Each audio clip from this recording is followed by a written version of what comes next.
Hi, I'm Delana, your UDL resource teacher, and today's quick bite on Read and Write is on text-to-speech.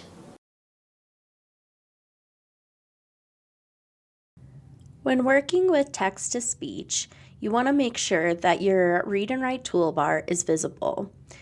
If you get this little Read and Write in the corner when you're on a page, all you have to do is hit the caret to bring it back. If not, make sure you just hit your Read and Write icon on your omnibar and wait the 3 seconds for it to appear. I'm going to go ahead and play this text for speech.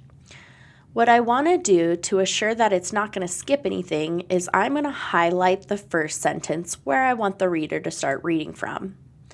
Then I go to the top of my Read and Write toolbar and I look for the triangle for the play button. All I have to do is click down and it will begin to read. Researchers have found the largest spider web ever recorded inside a sulfur-rich cave along the Greece-Albania border.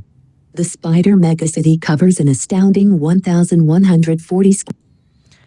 So I went ahead and paused it so that you could see how the pause looks. When we pause, we have the sentence highlighted and the word highlighted, which helps us with tracking. This is great in the classroom, especially because a lot of times students tend to mess with each other during independent reading time.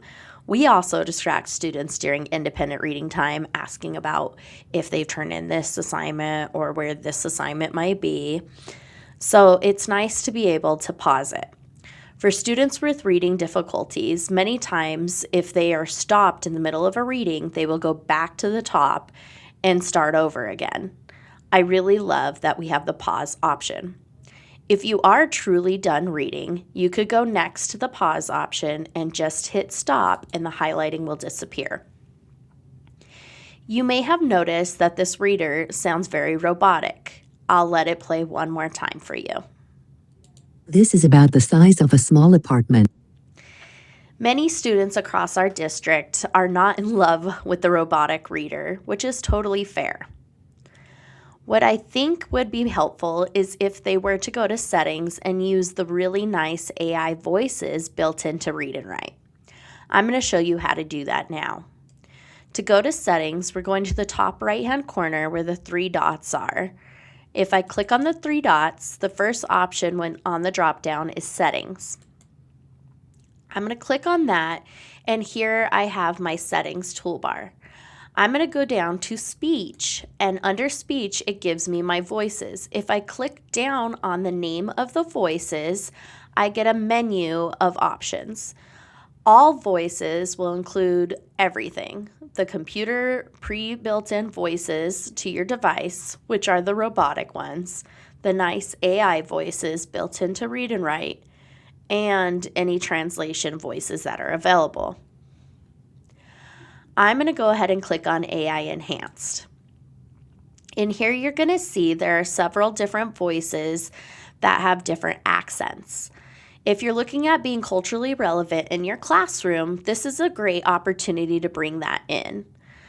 On here, you could see there's Australian voices, UK voices, Irish, Italian, New Zealand, and so forth.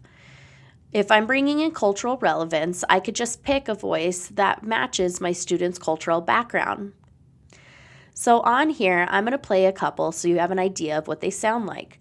Here's Australian James. Hello, this is your new voice. We also have UK Dorothy. Hello, this is your new voice. I like to listen to Irish Finn. He kind of makes me laugh. Hello, this is your new voice. These are really nice.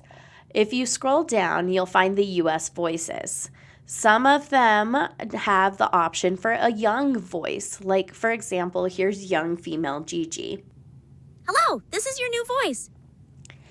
That one does sound a little more robotic to me, but you could hear how it might sound more childlike. I'm going to go down to my preferred voice on Read and Write, which is Jessica. So I'm going to select Jessica by clicking on the title, and now I've selected her as my voice. In the settings, I have an option to speed up my voice or slow it down if I want. All I need to do is drag this dot up or down on the menu in order to make my selection.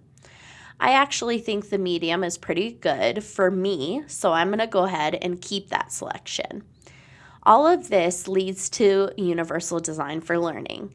The student has choice and voice in what they'd like to hear and how they'd like it to sound. I'm going to go ahead and exit out now. I'm going to let you hear what Jessica sounds like when reading.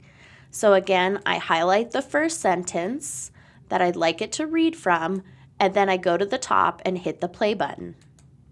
A group from the Czech Speleological Society, break strength 0, medium. An organization dedicated to the study and exploration of caves, break strength was medium. First stumbled upon the site in 2022. And remember, Recognizing I its could always unusual hit size, pause they alert- and it keeps the highlighting for me, or I could hit the stop button and it goes away completely. This is how to use text-to-speech with the Read and Write Toolbar. Thanks for watching. To learn more about UDL resources, click subscribe.